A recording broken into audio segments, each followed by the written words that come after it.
Hello, welcome viewers. Noor technical repairing YouTube চ্যানেলে আপনাদের স্বাগত জানাই। আজকে ভিউয়ার্স আমি যেটা নিয়ে আসছি, এই যে আপনারা দেখতে পাচ্ছেন, এটা একটা কুলিং মোটর ভিউয়ার্স। ডবল ডোরের যে ফ্রিজগুলো আছে সে সমস্ত ফ্রিজে এই যে কুলিং ফ্যান থাকে ভিউয়ার্স, এই যে দেখতে পাচ্ছেন। এটা ভিউয়ার্স যার বাড়িতে ডবল ডোর ফ্রিজ আছে তাদের বাড়িতেই তারা বুঝতে পারবেন ভালো করে। এই যে দেখুন ভিউয়ার্স, আজকে আমি আপনাদের দেখাবো, এই যে দেখুন, কুইক ফাস্ট, নর্মাল এবং রেফ্রিজারেটর মোড। তো ভিউয়ার্স, আমি আজকে আপনাদের যেটা নিয়ে আসছি, এই যে ডবল ডোরের একটা ফ্রিজের ফ্যান ভিউয়ার্স। দেখুন এটা কিভাবে রিপেয়ারিং করতে হয়। আমাদের বাড়িতে অনেক সময় ফ্রিজ ঠান্ডা হয়, আবার অনেক সময় ঠান্ডা হয় না ভিউয়ার্স। তো ভিউয়ার্স, এই যে এই প্রবলেমটার জন্যই আমাদের বাড়িতে ফ্রিজ ঠান্ডা হয় না। তো আসুন ভিউয়ার্স, আমি আজকে আপনাদের দেখাবো এই ফ্যানটি আমি কিভাবে রিপেয়ারিং করব। এই যে দেখুন ভিউয়ার্স, এদিক দিয়ে নিচে ঠান্ডাটা নিয়ে আমার, এই যে দেখুন, এটা নর্মাল মোড এবং কুলিং ফাস্ট। তো ভিউয়ার্স, তার আগে আপনাদের বলবো আমার চ্যানেলটা আপনারা অবশ্যই সাবস্ক্রাইব করবেন এবং লাইক ও কমেন্ট করবেন। ঠিক আছে ভিউয়ার্স, এই যে এটা হচ্ছে হিটসিং পাতি, আপনারা দেখতে পাচ্ছেন। এটা হিটসিং পাতি ভিউয়ার্স। এটা না থাকলে এখানকার প্লাস্টিকটা গলে যাবে, কারণ ওর ভিতরে একটা হিটসিং কয়েল থাকে। এই যে দেখতে পাচ্ছেন ভিউয়ার্স, প্লাস্টিকটা সরে যাওয়ার কারণে এটা একটু গলে গেছে। ঠিক আছে ভিউয়ার্স, তো হিটসিং পাতিটা ওখানে, প্লাস্টিকটা ওখানে ভালোভাবে বসাতে হবে। এটা কাজের শেষে আপনাকে মনে রাখতে হবে। তো ভিউয়ার্স, আপনাদের বলবো আমার চ্যানেলটা আপনারা অবশ্যই সাবস্ক্রাইব করবেন এবং লাইক ও কমেন্ট করবেন। ভিউয়ার্স, আমি আমার এই চ্যানেলে প্রতিদিন শিক্ষামূলক ভিডিও আপলোড করে থাকি। Fridge, AC, induction cooker, motor, Marshall ইত্যাদি ভিডিও আমি রিপেয়ারিং করে থাকি এবং আপনাদের আপলোড করে থাকি। তো ভিউয়ার্স, আসুন আগে বেশি কথা না বলে আমি আমার রিপেয়ারিং আপনাদেরকে শেখাবো। দেখুন এটা আমি আজকে কীভাবে রিপেয়ারিং করি ভিউয়ার্স। তো ভিউয়ার্স, এই যে এই দিক দিয়ে আমার ফ্যান মোটরটি যদি চলে তাহলে আমার ঠান্ডাটা এই দিক দিয়ে নিচে নামবে ভিউয়ার্স, যদি না চলে তাহলে নামবে না। তো ভিউয়ার্স, সাধারণত যে প্রবলেমটা হয় সেটা হচ্ছে, এই যে ফ্যান মোটরটা আপনারা দেখতে পাচ্ছেন, এই ফ্যান মোটরটি যখন বন্ধ হয়ে যায় ভিউয়ার্স, তখন আমাদের ফ্রিজে ঠান্ডাটা ঠিকভাবে হয় না। অনেক সময় দেখা যায় হয়তো উপরে ঠান্ডা হচ্ছে, নিচে হচ্ছে না, বা হয়তো দেখা যায় যে উপরেও ঠান্ডা হচ্ছে না ভিউয়ার্স, কারণটা দিয়ে বাতাস নিচে নামে না। তো ভিউয়ার্স, আজকে আসুন আপনাদের আমি রিপেয়ারিংটা শেখাবো যে কী জন্যে আমাদের ফ্রিজ অনেক সময় ঠান্ডা হয় না ভিউয়ার্স, যে সমস্ত ডবল ডোরের ফ্রিজ আছে কেন ঠান্ডা হয় না। তো ভিউয়ার্স আসুন, এই যে মোটরটা আপনারা দেখতে পাচ্ছেন, এই মোটরটি অনেক সময় জাম হয়ে গেলে বা বন্ধ হয়ে গেলে আমাদের ফ্রিজ ঠান্ডা হয় না। তো ভিউয়ার্স আসুন, আমি মোটরটাকে চেক করবো আজকে যে আমার মোটরের চেক ঠিক আছে কিনা। এই দেখুন, আমি আমার মিটারটি কন্টিনিউতে রেখে দিয়েছি, দিয়ে এই যে দেখুন ভিউয়ার্স, আমার মিটার শো করছে। এবার আমি মোটরের কোয়েলটাকে চেক করব। যদি আমার মিটার শো করে তাহলে আমার মোটরের কোয়েল ঠিক আছে।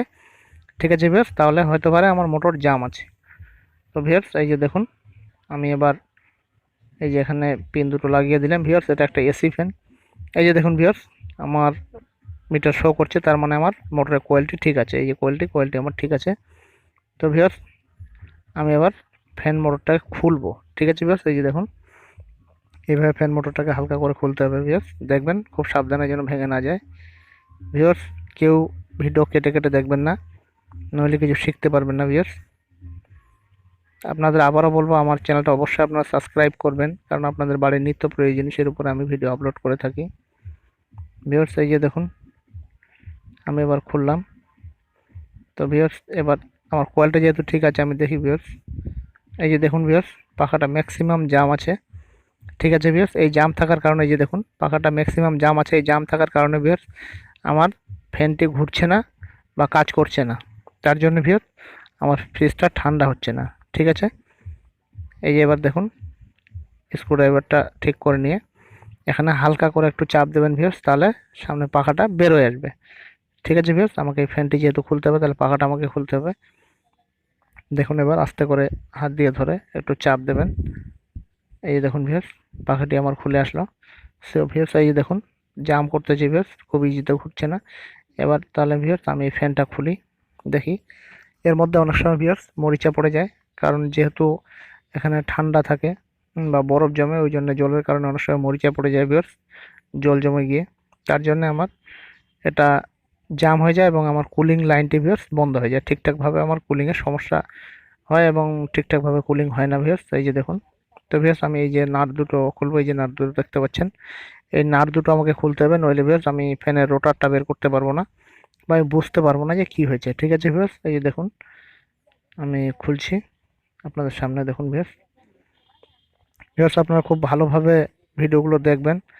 আর যারা আমার চ্যানেলে নতুন আসছেন তাদেরকে বলবো আমার চ্যানেলটা আপনারা অবশ্যই সাবস্ক্রাইব করবেন, কারণ আমি এই চ্যানেলে প্রতিদিন শিক্ষামূলক ভিডিও আপলোড করে থাকি ভিউয়ার্স। কারো কিছু জানার থাকলে অবশ্যই আপনারা আমাকে কমেন্ট করবেন, আমি কমেন্ট বক্সে আপনাদের উত্তর দেব, এবং নইলে সেই কমেন্টের উপরে আপনাদের ভিডিও আপলোড করার চেষ্টা করব ভিউয়ার্স। ঠিক আছে, তো আপনাদের কাছে আমার বিশেষ অনুরোধ, আমার চ্যানেলটা আপনারা অবশ্যই সাবস্ক্রাইব করবেন। দেখুন ভিউয়ার্স, এই যে আমি কয়েলটাকে খুলছি। দেখুন, খুব সাবধানে ফ্যান মোটরটাকে খুলতে হবে ভিউয়ার্স, যেন কোথাও ভেঙে না যায়। দেখুন, খুব আস্তে করে স্ক্রুগুলো খুলতে হবে ভিউয়ার্স, শুধু ওয়ালপুল বা অন্য কিছু না ভিউয়ার্স, যে কোনো ডবল ডোরের ক্ষেত্রে। এই যে ভিউয়ার্স দেখুন, আমি আপনাদের আগেই বলেছি এই সমস্ত জায়গায় মরিচা পড়ে যায়। তো ভিউয়ার্স এই যে দেখুন, রোটারের উপরে দেখুন আমার, এই যে দেখুন ভিউয়ার্স, এই যে মরিচা পড়ে গেছে। তো ভিউয়ার্স এই মরিচা পড়ার কারণে ঘুরছে না। এই যে ভিউয়ার্স দেখুন, এটার মধ্যে তো প্রচুর পরিমাণে মরিচা আছে, দেখুন প্রচুর পরিমাণে জং ধরেছে ভিউয়ার্স, যার জন্য আমার ফ্যান মোটরটি কাজ করছে না এবং ঘুরছে না। তার জন্য ভিউয়ার্স আমাদের ঠান্ডা হচ্ছে না ভিউয়ার্স। যে সমস্ত ডবল ডোরের ফ্রিজ আছে ভিউয়ার্স, প্রত্যেকটা ফ্রিজের জন্য এই ভিডিওটা খুব গুরুত্বপূর্ণ একটা ভিডিও। যাদের বাড়িতে ডবল ডোরের ফ্রিজ আছে তারা বাড়িতে রিপেয়ারিং করতে পারবেন আমার এই ভিডিওটি দেখলে। তো এই যে দেখুন ভিউয়ার্স, আপনারা দেখতে পাচ্ছেন এই যে শেপটাতেও খুব মরিচা পড়ে গেছে। তো ভিউয়ার্স আমি এটাকে সিরিজ কাগজ দিয়ে ঘষে দেবো ভিউয়ার্স। ঠিক আছে, আমার কাছে সিরিজ কাগজ আছে, আপনারা এই যে দেখুন আপনাদের দেখাচ্ছি, এই যে সিরিজ কাগজটা, আপনারা সিরিজ কাগজ দিয়ে এই যে দেখুন ভিউয়ার্স, এই দেখুন 120 নাম্বার যেটা সিরিজ আছে ভিউয়ার্স, 120 নাম্বার, খুব চিকন সিরিজ। এই সিরিজটা দিয়ে আপনারা ঘষবেন, তাহলে ভিউয়ার্স আপনাদের ফ্যানের যে রোটারটি আছে, রোটারটি ঠিকঠাকভাবে থাকবে। এই যে দেখুন আমি যে ঘষে দিচ্ছি, এভাবে খুব সুন্দরভাবে ভালোভাবে আপনাদেরকে ঘষে দিতে হবে, যেন কোথাও কোনো মরিচা ধরে না থাকে। ঠিক আছে ভিউয়ার্স, আপনাদের এই বিষয়টা লক্ষ্য রাখতে হবে, যেন কোথাও কোনো মরিচা ধরে না থাকে, কারণ মরিচা ধরে থাকলে পরে ওটা জাম হবে, জাম হলে আবার ঘুরবে না ভিউয়ার্স। ঠিক আছে, বা হয়তো কিছুদিন পরে আবার সমস্যা দেখা দিতে পারে ভিউয়ার্স। এ সমস্ত কারণে আপনারা যদি কোনো টেকনিশিয়ানকে ডাকেন, মিনিমাম আপনার 1.5 থেকে 2 হাজার টাকা বিল আছে ভিউয়ার্স। ঠিক আছে, তো আপনারা আমার এই ভিডিওটা দেখে নিজেরাই বাড়িতে করতে পারবেন ভিউয়ার্স। ঠিক আছে, এই যে দেখুন আমি রোটারটি খুব সুন্দরভাবে ঘষে দিয়ে এই যে এবার একটা ছেঁড়া কাপড় দিয়ে পরিষ্কার করে দিলাম। দেখুন ভিউয়ার্স আপনারা দেখতে পাচ্ছেন, এই যে দেখুন কি সুন্দর পরিষ্কার হয়ে গেছে, কোথাও কোনো মরিচা নেই। এবার ভিউয়ার্স আমি এই যে আমার যে আর্মিচারটা আছে, আর্মিচারটা এই যে ভিতরে দেখছেন মরিচা পড়ে গেছে, এটাকে আমি ভালোভাবে পরিষ্কার করে দেবো সিরিজ কাগজ দিয়ে ঘষে, কারণ এটা যেন কোনো অসুবিধা না করে, যেন না আটকায় ভিউয়ার্স। ঠিক আছে ভিউয়ার্স, এই যে দেখুন আমি এটাকে খুব সুন্দরভাবে ঘষে দিলাম, খুব সুন্দরভাবে পরিষ্কার করতে হবে ভিউয়ার্স। তো পরিষ্কার করার সময় আপনারা একটা বিষয় লক্ষ্য রাখবেন, যেন কোথাও ভেঙে না যায় বা কোথাও যেন কোনো তার ছুটে না যায়। ঠিক আছে ভিউয়ার্স, এই যে দেখুন খুব সুন্দরভাবে এটাকে পরিষ্কার করে দিয়েছি। তো এবার ভিউয়ার্স এখানে করব কি, হালকা একটু মোবিল দিয়ে দেবো, যেন এটা দীর্ঘদিন চলে এবং জাম না হয়ে যায়। ঠিক আছে ভিউয়ার্স, কারণ যেহেতু আপনাদের আমি আগেই বলেছি এখানে ঠান্ডার সমস্যা হয়, মানে জলের সমস্যা ভিউয়ার্স, এখানে জল টল অনেক সময় ঢুকে যায়, যার কারণে এটা জাম হয়ে যেতে পারে। তো ভিউয়ার্স এখানে গ্রিস না দিয়ে আমি একটু মোবিল দিয়ে দেবো। ঠিক আছে, যাতে এই যে আমার ইজিতে ঘুরছে ভিউয়ার্স, দেখুন আমার যে কার্বনটা যেন এখানে না জমতে পারে। ঠিক আছে ভিউয়ার্স, এই যে দেখুন এবার আমি পিছনে ঢাকনাটাকে লাগিয়ে দিলাম, দিয়ে এবার ভিউয়ার্স এই যে বসিয়ে দিলাম রোটারটাকে। দেখুন এই যে এখানে আর একটু মোবিল দিয়ে দেবো। মোবিল দেওয়ার কারণ হচ্ছে ভিউয়ার্স এখানে যেন পুনরায় আর কার্বন না জমে, বা জমলেও যেন খুব দেরি সময় লাগে। ঠিক আছে ভিউয়ার্স, 2-4 বছর যেন চলে। ঠিক আছে ভিউয়ার্স, এই যে দেখুন, দেখুন খুব সুন্দর ইজিতে ঘুরছে, আপনারা দেখতে পাচ্ছেন। এই দেখুন ভিউয়ার্স, এবার আমি নাট দুটো লাগিয়ে দেবো ভিউয়ার্স, যেভাবে ছিল ঠিক সেইভাবে আমি এবার এটাকে সেট করে দেবো। এই যে দেখুন আপনার সামনে ভিউয়ার্স, এটা ডবল ডোরের ফ্রিজের বেশিরভাগই এই সমস্যা হয়ে থাকে ভিউয়ার্স। এই সমস্যার জন্য অনেক সময় ঠান্ডা হয় না। আবার আমরা অনেকে বলে থাকি যে আমাদের গ্যাস নেই বা আর কিছু নেই, সেরকম কোনো সমস্যা না ভিউয়ার্স, প্রায় 80% ফ্রিজে এই সমস্যা হয়ে থাকে। ঠিক আছে ভিউয়ার্স, তো এই যে দেখুন এই যে ফ্যানটাকে আমি মুছে দিয়ে একটু পরিষ্কার করে দিই, দিয়ে তারপর আবার সেট করে দেবো। এই যে ভিউয়ার্স দেখুন সেট করে দিলাম, দেখতে পাচ্ছেন ভিউয়ার্স, দেখুন কি সুন্দর ইজিতে ঘুরছে। এবার ভিউয়ার্স আমি এটাকে লাইন দিয়ে চেক করে দেখবো, যেহেতু আমার এটা এসি ডিসি না ভিউয়ার্স, তাই এসি ফ্যানটাকে আমি ডাইরেক্ট লাইন দিতে পারি। ঠিক আছে ভিউয়ার্স, ডাইরেক্ট লাইন দিয়ে আমি চেক করে দেখব যে আমার ফ্যানটা ঘুরছে কি ঘুরছে না। ঠিক আছে ভিউয়ার্স, এবং সেটিংয়ের পরও আমাকে ভালোভাবে দেখতে হবে যেন কোথাও জাম না হয়ে যায়। ঠিক আছে ভিউয়ার্স, এবং বেশ কয়েকবার সেটাকে আমার চেক করে দেখতে হবে অন অফ, যেন জাম না থাকে ভিউয়ার্স। ঠিক আছে, এবার আমি ফ্যানটাকে ডাইরেক্ট এসিতে দিয়ে দেবো। ভিউয়ার্স যেহেতু এটা এসি ফ্যান তাই ডাইরেক্ট আপনারা এসিতে দিতে পারবেন। প্রত্যেকটা ফ্রিজের ফ্যান এসি হয় ভিউয়ার্স, ডিসি হয় না, ঠিক আছে। তো এই যে দেখুন, এবার আমি এই যে দেখুন ভিউয়ার্স, এখানে নেগেটিভ পজিটিভ তার দুটো কানেকশন করে দিলাম। আপনার কানেকশন করার সময় দেখবেন ভিউয়ার্স যেন খুব সূক্ষ্মভাবে করা হয়, নেগেটিভ পজিটিভ যেন অ্যাডজাস্ট না হয় এবং আপনাদের ইলেকট্রিক শর্ট থেকে যেন বাঁচে। দেখুন ভিউয়ার্স এই যে ফ্যানটা আমার সুন্দর ঘুরছে ভিউয়ার্স, এই যে দেখুন আপনারা দেখতে পাচ্ছেন এখানে একটু লুজ কানেকশন হচ্ছে যার জন্য মাঝে মাঝে হয়তো বন্ধ হয়ে যাচ্ছে। দেখুন ভিউয়ার্স এই যে খুব সুন্দর বাতাস দিচ্ছে, দেখুন দেখতে পাচ্ছেন ভিউয়ার্স। আমার জামটি ছুটে গেছে, এই যে আমি অফ করে দিলাম, অফ করে আবার আমি অন করার চেষ্টা করব ভিউয়ার্স ফ্যানটাকে। দেখুন কোথাও জাম যেন না থাকে ভিউয়ার্স, এই যে দেখুন আপনারা দেখতে পাচ্ছেন। এইভাবে আমি 2-3 বার ফ্যানটাকে অফ অন করে দেখব, ঠিক আছে ভিউয়ার্স, যেন আমার কোথাও জাম না থাকে এবং ফ্যানটা যেন আমার ইজিতে ঘুরে। এই যে দেখুন ভিউয়ার্স খুব সুন্দরভাবে ঘুরছে ফ্যানটা আমার, আপনারা দেখতে পাচ্ছেন সবাই, এই যে দেখুন। তো ভিউয়ার্স আপনারা বুঝতে পারলেন এটার সমস্যা কোথায় ছিল, কী জন্য আমার ফ্রিজটা ঠান্ডা হচ্ছিল না। তো ভিউয়ার্স এই যে দেখুন আমি এবার এটাকে সেট করে দেব।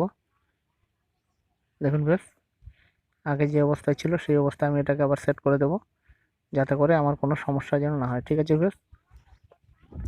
দেখুন যেভাবে আমি স্ক্রুগুলো খুলেছিলাম, এই যে স্ক্রুগুলো আবার আমি লাগিয়ে দিচ্ছি। দেখুন ভিউয়ার্স এবার আমি এই যে দেখুন, এবার সামনের যে কেপটা ছিল ওই কেপে আমি সেট করে দিচ্ছি। এখানে সেট করার পরে ভিউয়ার্স আমি আরেকবার চেক করে দেখব যেন কোথাও টাচ না করে ফ্যানটা যেন আমার খুব ইজিতে ঘুরে, নইলে ভিউয়ার্স ঠান্ডার প্রবলেম হবে, নিচে ঠান্ডা নামবে না বা হয়তো আপনার বাইরেও ঠান্ডা আসবে, ভিতরেও ঠান্ডা আসবে না উপরে। তো ভিউয়ার্স আবার যে সমস্যা ছিল সেই সমস্যাই হবে, তাই আমাকে খুব ভালোভাবে এটাকে চেক করে নিতে হবে, ঠিক আছে ভিউয়ার্স। তো এবার আবার আমি এটাকে ডাইরেক্ট লাইন দিয়ে চেক করে দেখব, ঠিক আছে। এই যে দেখুন আমি আমার এসি কোডটি নিয়ে আসছি, নিয়ে আরেকবার লাইন দিয়ে দেখাই দেবো আপনাদের। দেখুন ভিউয়ার্স আপনার দেখানোর চেষ্টা করছি, ঠিক আছে ভিউয়ার্স। এই যে দেখুন, এই যে ভিউয়ার্স দেখুন খুব সুন্দরভাবে আমার ফ্যানটা ঘুরছে।